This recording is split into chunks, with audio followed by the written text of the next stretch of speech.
Bem-vindos a todos. Então, a gente inicia agora a busca do TCC do Matheus Forma, que foi feita pela Portaria 73 de 2022 de Elétrica da UFSC. Na banca, a gente tem o professor Francisco Luzano e o engenheiro Danilo de Santos. Muito obrigada aos dois já pela participação da banca. E o título do trabalho do Matheus é Avaliação de métodos para caracterização da bateria de lítio em segunda vida. Então, Matheus, você tem 30 minutos para fazer a apresentação e uma apresentação. Obrigado. Então, como apresentado pela Lívia, hoje eu vou fazer a minha apresentação do trabalho que eu em curso, o título é Avaliação de métodos para caracterização de baterias de lítio em segunda vida. Então, o conceito de armazenamento de energia, que hoje se fala muito, é algo que a gente já tem em contato já há bastante tempo. Na verdade, já muito tempo antes da gente, como ser humano, existir, já era algo que se utilizado pela natureza, principalmente em pequenos micro-organismos, quando eles realizavam a respiração celular, eles tinham moléculas de ATP que armazenavam energia para fornecer energia, obviamente, para eles, né, ao longo da sua vida.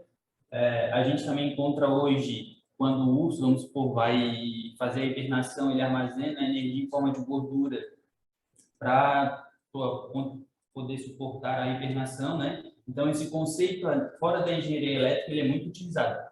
E, como dentro da engenharia elétrica também, a gente tem diversas formas de também armazenar esse tipo de energia de uma forma diferente de outros segmentos que se tem, né?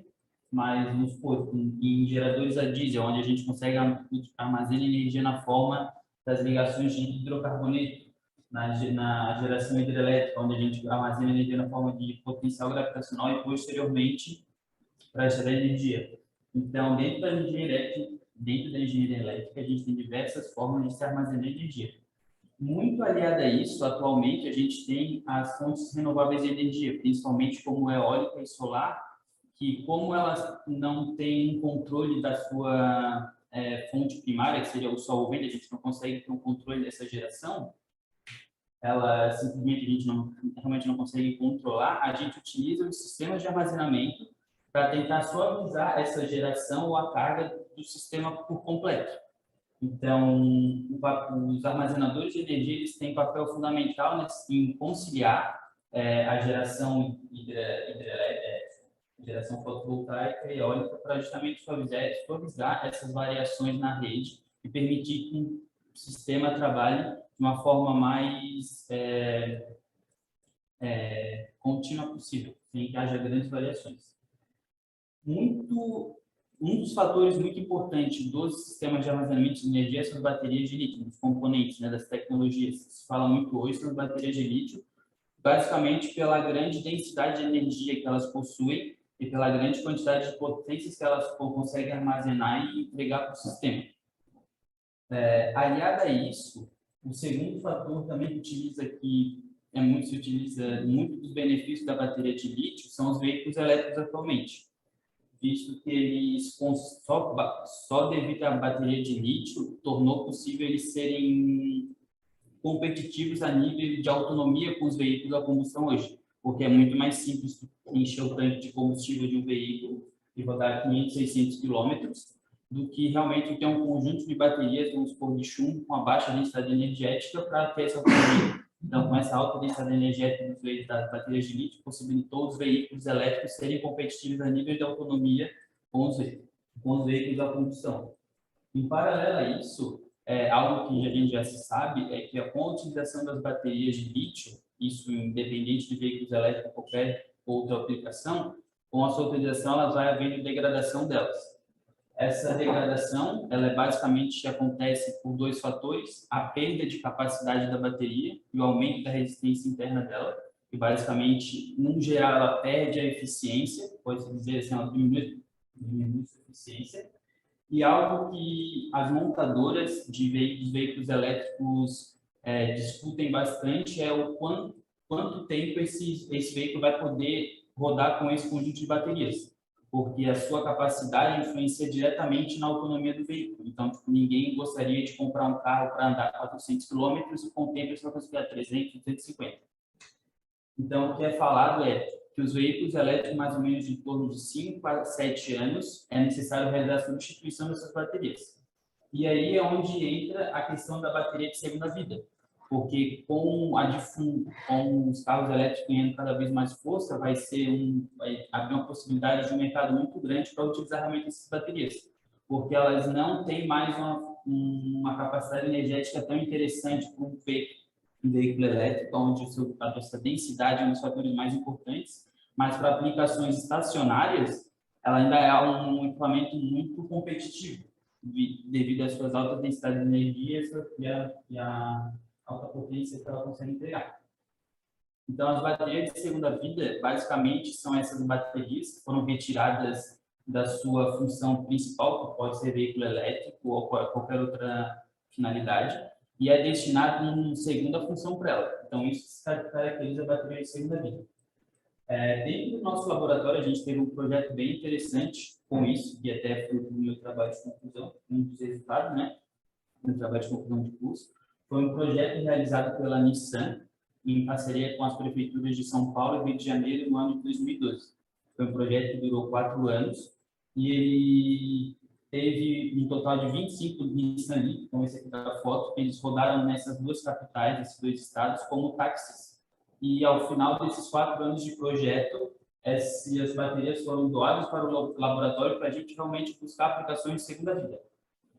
Então, aqui vocês podem ver um videozinho da gente recebeu, esse aqui é um conjunto de baterias que tem dentro de um carro. Então, a gente recebeu 12 desses conjuntos de baterias e realizamos a desmontagem em si, né? E realizamos diversos testes para tentar caracterizar essas baterias. E esses testes são o tema do meu trabalho de conclusão de curso. Falando um pouco sobre a bateria. Ela é uma bateria, obviamente, de lítio, da tecnologia de lítio óxido de manganês, LMO. Ela possui uma configuração de 2 células em paralelo com outras 2 células em série, então cada latinha possui um total de 4 células, cada módulo, né?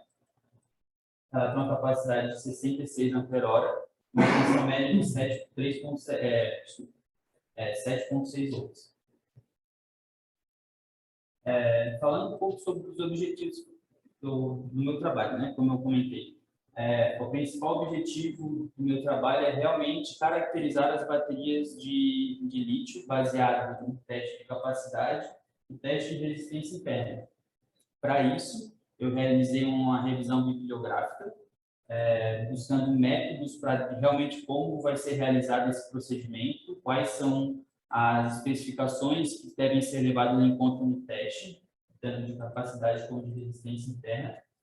Posteriormente, eu tenho como objetivo comparar esses resultados para tentar traçar alguma correlação de degradação entre os veículos. Como eles eram táxi, o regime de trabalho era bem diferente entre um e outro. E daí, basicamente, é comparar esses resultados e também tentar comparar o que é apresentado na literatura, para ver se realmente o que a literatura tem como base na literatura é o que a gente observou em testes práticos dentro do laboratório. Começando pelo teste de capacidade. O teste de capacidade, como o próprio nome dele já indica, ele realmente tem como objetivo determinar a capacidade da bateria. E o que é a capacidade de uma bateria? De forma simplificada, assim, ela a capacidade de ela armazenar energia. Então, quando a bateria vai perdendo sua capacidade, ela perde essa habilidade de armazenar energia, ela vai ficando cada vez menos eficiente. E um termo muito associado a essa perda de capacidade é o state of health, ou estado de saúde, ou é simplificado pela sigla SOH, que ele representa um percentual em comparação à bateria quando em primeira vida. Então, vamos supor, se tem uma bateria com 60% de SOH, ela tem 60% da capacidade quando nova. Definindo capacidade é isso. Para fazer o teste de capacidade, a gente tem 2 formas. A gente pode fazer tanto na descarga da bateria, como na carga. Para nível de segurança aqui do laboratório, a gente preferiu descarregar, fazendo na parte de descarga da bateria.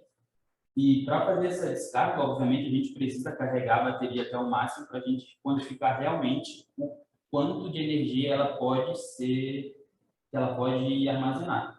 Então, para fazer essa carga da bateria, a gente usa o método CCCV, que é um método de carga que divide o processo de carga em duas etapas. O CV. O CC significa tensão constante. Então, a gente, como pode observar nesse gráfico aqui, a gente tem Desculpa, CC significa corrente constante. Então, como a gente pode observar nesse gráfico aqui em vermelho, que é o gráfico da corrente, a gente inicia o processo de carga com a corrente constante, que está aqui em vermelho, e a tensão da bateria vai crescendo aos poucos.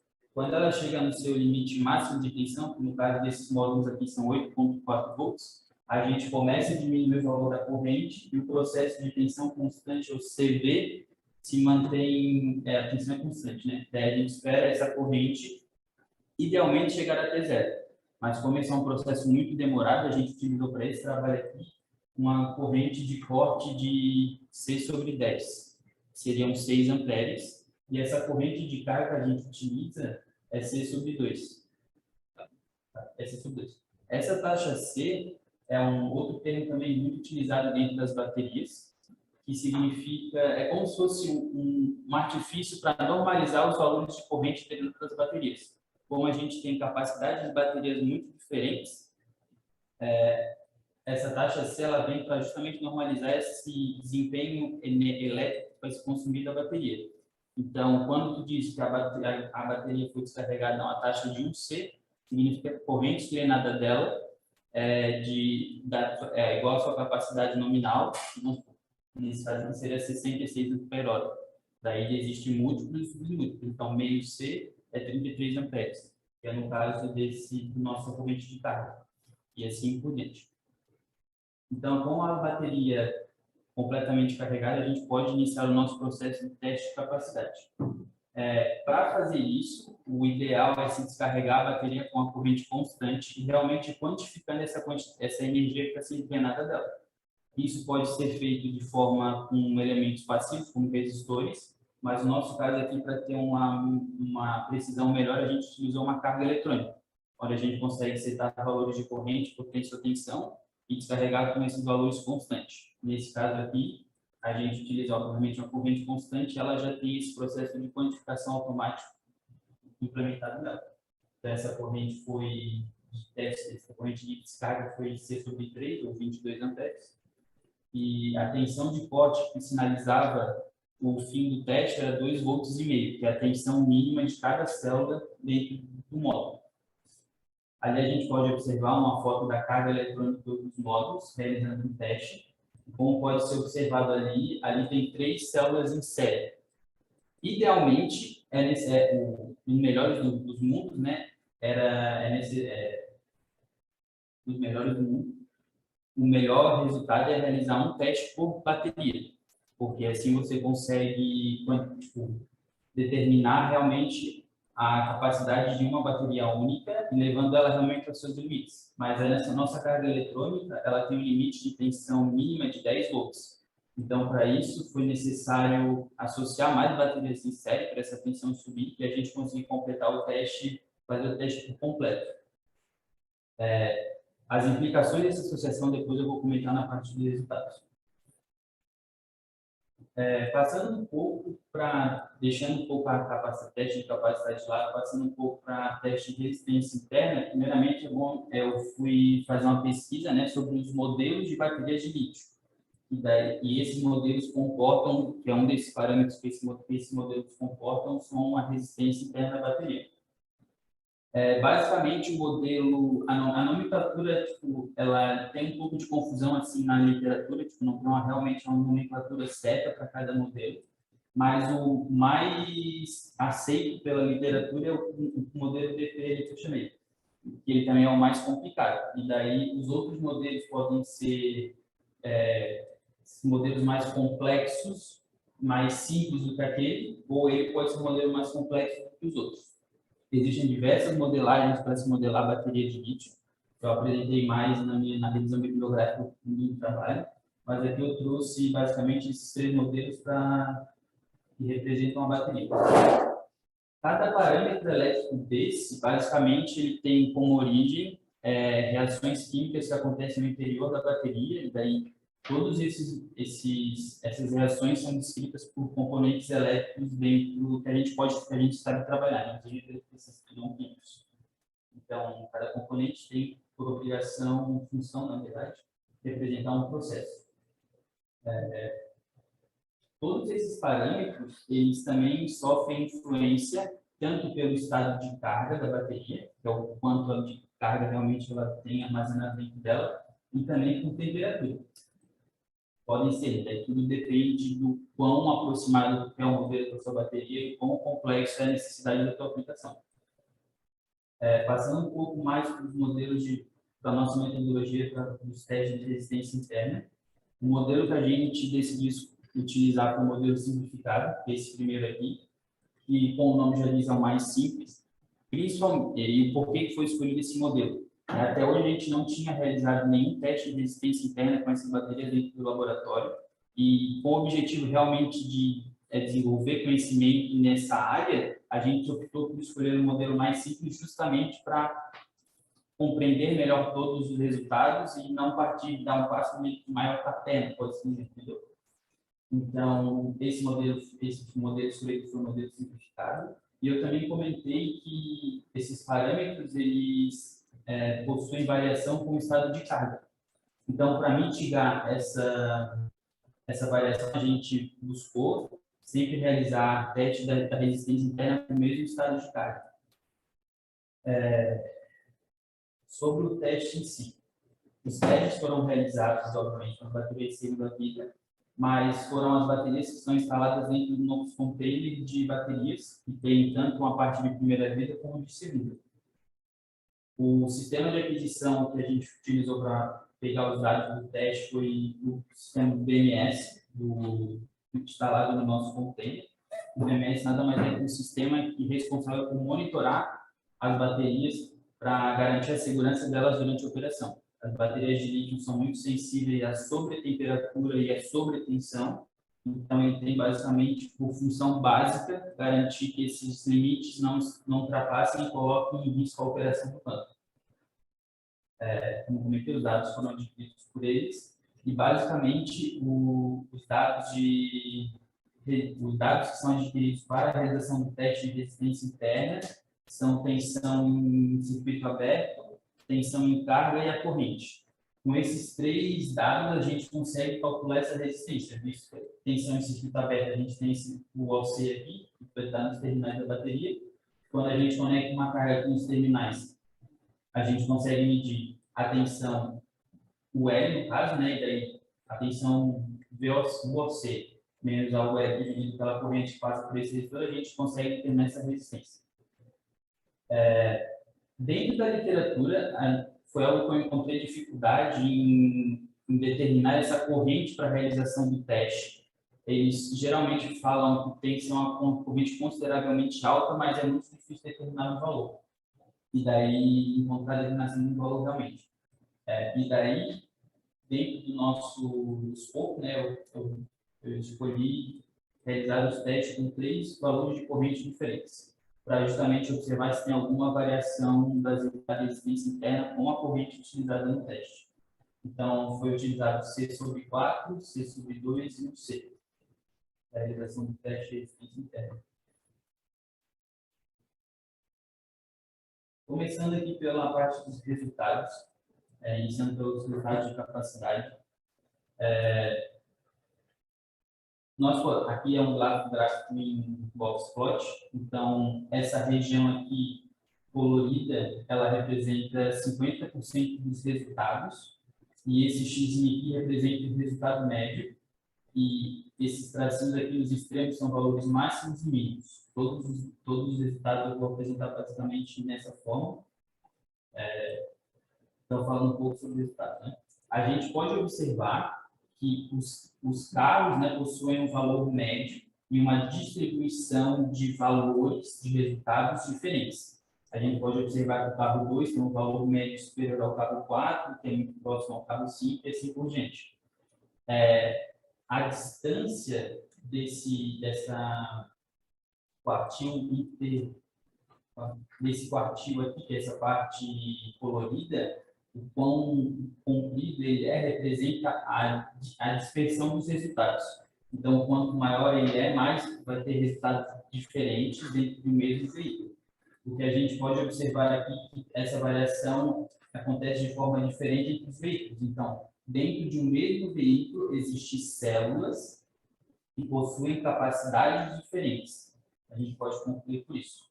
E a gente também, outra conclusão que a gente pode tirar disso aqui é que existem veículos, obviamente, com valores médios de capacidade diferentes. E isso está muito relacionado à sua utilização. Então, como eu comentei lá, os veículos são utilizados como táxi. Então, o regime de trabalho era muito diferente.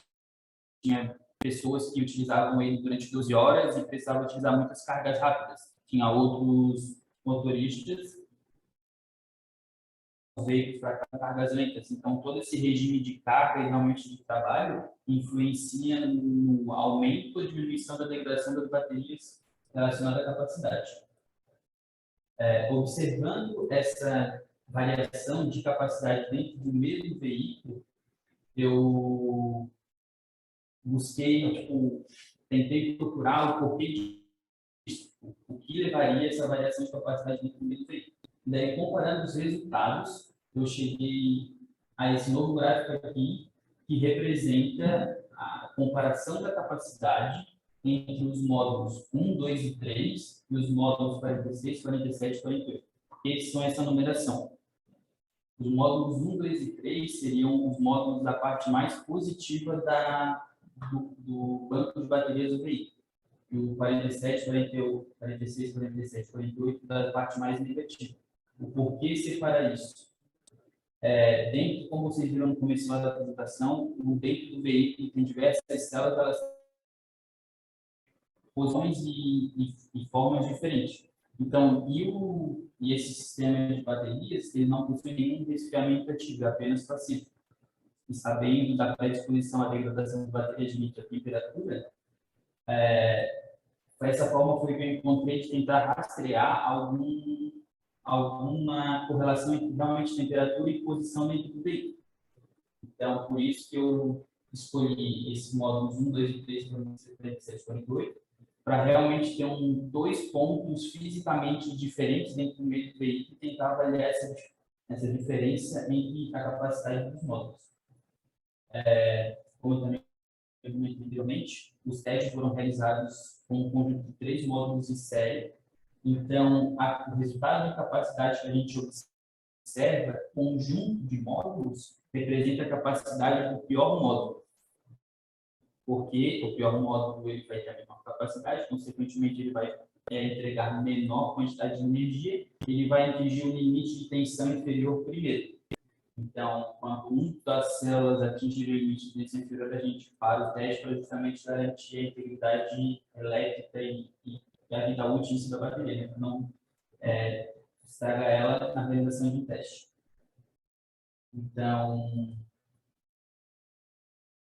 falando um pouco sobre a comparação entre a posição dos módulos. A gente pode observar que existe sim uma diferença considerável entre a capacidade do mesmo veículo. Então, aquela dispersão que a gente observou no gráfico anterior, realmente, ela possivelmente, né, ela está relacionada à temperatura. Como a gente pode observar, tem carros que têm uma diferença de até 13, quase 12% de percentual de capacidade entre um módulo e outro, né? Então, isso representa, isso também, tipo, como outra conclusão que a gente pode ter, é que talvez, outra conclusão que a gente pode ter é que é de extrema importância realizar o teste de capacidade dentro de um mesmo veículo, não só pegar pontos esporádicos, células esporádicas dentro do mesmo veículo e realizar um teste de capacidade. Visto que a gente pode ter variações dentro de um mesmo conjunto de baterias que, em teoria, foi submetido às mesmas condições de uso e de trabalho ao longo de muitos anos. Passando para o teste de resistência interna, a gente tem, então, um teste com os 3 valores de corrente.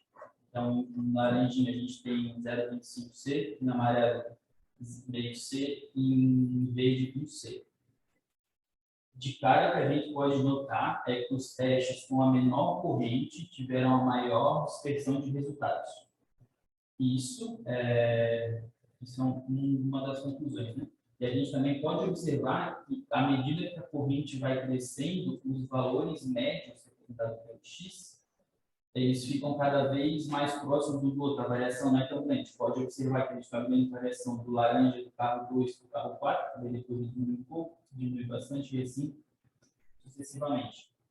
Então, isso já nos apresenta que a corrente próxima a um seu, uma corrente de valor mais elevado, não tão baixo, apresenta resultados mais constantes e possivelmente representam melhor a resistência interna das baterias de lítio.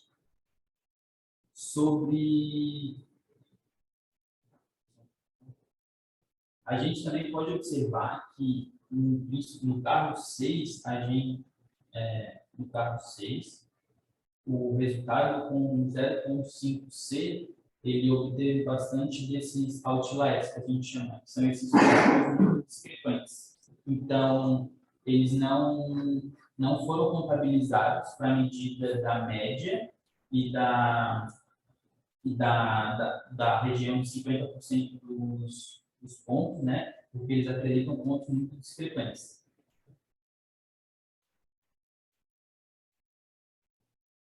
Uma das coisas, na verdade, que eu achei mais interessante analisando os resultados que eu obtive, foi quando a gente confrontava os valores de capacidade e resistência interna de cada veículo. Aqui, então, a gente tem um gráfico, né, de capacidade e resistência interna e a gente pode observar que ela possui realmente uma tendência à medida que há a degradação da capacidade, há um aumento da resistência. A partir disso, a gente pode traçar uma reta de tendência a partir desses pontos, né? Traçar uma reta de tendência e, posteriormente, a gente conseguir ter acesso a um parâmetro com base em outro. Então, a gente pode ter acesso à resistência interna com base na capacidade. Ou, ainda mais interessante, ter acesso à capacidade através da resistência interna. Porque o teste de resistência interna é algo que pode ser que é realizado em torno de 20, 15 segundos. Então, é um teste curto de se fazer. Já o teste de capacidade é algo que demora tempo. No nosso caso aqui, os testes de capacidade levaram em torno de 2 horas para fazer de cada conjunto de módulos. Então, a gente fez um total de 36 conjuntos de módulos e cada um levou em torno de 2 horas. Enquanto a gente conseguiu ensaiar cerca de 420 células de um teste de resistência interna, né, que foram realizados no nosso container, em torno de 20 segundos para fazer esse teste. Então, tipo, eu acho que essa correlação entre esses dois parâmetros é muito benéfica, assim, tipo, é algo que eu achei interessante. Outro ponto é que outro detalhe desse gráfico é que os resultados utilizados para traçar esse gráfico foram os resultados de resistência interna dos valores médios do teste 1C e os de capacidade também, obviamente, são os valores médios. Em decorrência, por consequência, né, daquele gráfico, a gente pode realizar uma extrapolação daquela curva e daí a gente consegue ter uma ideia da resistência interna para diferentes valores de capacidade da célula, então, ao longo da vida útil de toda a bateria. Então, obviamente, como a gente pode ver, o R quadrado dessa curva é 0,96, que é um valor ok, mas não é algo excelente. Então, talvez para essa curva se tornar algo mais fidedigno, realmente mais próxima à realidade em si, a gente deveria realizar mais alguns ensaios, mas a gente pode observar, para ter uma ideia, né, tipo assim, de início a gente pode observar diferentes valores de capacidade e resistência interna, parecido com a análise anteriormente. Sobre as conclusões, que a gente pode concluir no meu trabalho, é que realmente a forma de utilizar o veículo, tanto no trajeto que utiliza ele como em cargas, existe uma implicação na variação do estado de saúde da bateria. O teste como eu comentei, o teste de resistência interna, a 1C demonstrou um valor mais constante do que os outros testes, resultados mais Constância, com menor variação. Essa relação entre capacidade e resistência interna, eu também coloquei como algo muito positivo, justamente por essa questão de tu conseguir ter acesso a um parâmetro que demora muito mais tempo através de um teste mais simplificado, assim, com menor tempo para se fazer. E também a gente conseguiu observar muito a dificuldade em utilizar baterias segunda vida ainda, principalmente pela demora para quantificar esses resultados. Então, é algo que é difícil, né, tipo, replicar isso em larga escala, no sentido do quanto tempo tu vai realizar para fazer, quanto tempo é necessário para realizar, fazer isso, e também que não, como a gente pode observar, né, não é 100% certeza de que tu ensaiando um veículo inteiro, tu vai conseguir utilizar todas as células desse veículo. Como a gente viu, existem variações tanto de resistência interna como capacidade de entendimento. Isso, obviamente, né, quando a gente vai aplicar para grandes projetos. Vamos supor, tipo, o nosso container, ele, tipo, uma fábrica daqui, ele utilizou 6 carros diferentes. Então, isso fica ainda mais difícil quando a gente utiliza veículos de origem diferente, em diferentes estados de vida, né, estados de saúde. Sugestões para trabalhos futuros. Para complementar, né, para aprofundar mais o acredito nesse meu trabalho, a gente poderia utilizar os modelos mais complexos, como eu apresentei ali, para justamente ter as características dinâmicas da bateria. Ali a gente representa a bateria só por uma resistência, e como eu mostrei também que os modelos mais complexos, eles vão representar a dinâmica da bateria, como a bateria como a tensão da bateria realmente vai se comportar ao longo de uma carga, uma descarga, o tempo de descanso que a bateria tem que ter realmente para descarregar os seus capacitores, a gente ter acesso à fonte eletromotriz dela e determinar a tensão de circuito aberto. Poderia também dar continuidade nos resultados para ver a constância desses resultados, para ver para realmente ver essa constância, né, para ver se esses valores se repetem realmente com uma frequência. E também, eu acho que uma das coisas mais interessantes dar sequência nesses testes de degradação para justamente observar o comportamento de degradação da bateria. Como eu aprendi naqueles gráficos de capacidade de resistência interna, que eles são como se fosse uma foto para o estado atual da bateria. Então, a gente poderia realizar ciclos, carga e descarga da bateria, como se você estivesse utilizando realmente ela, de tempos em tempos, realizar essa bateria de teste para ir realmente quantificando a relação de quantos ciclos a bateria se submete e quanto de degradação vai acontecer de capacidade ou resistência interna. É isso. Muito obrigado.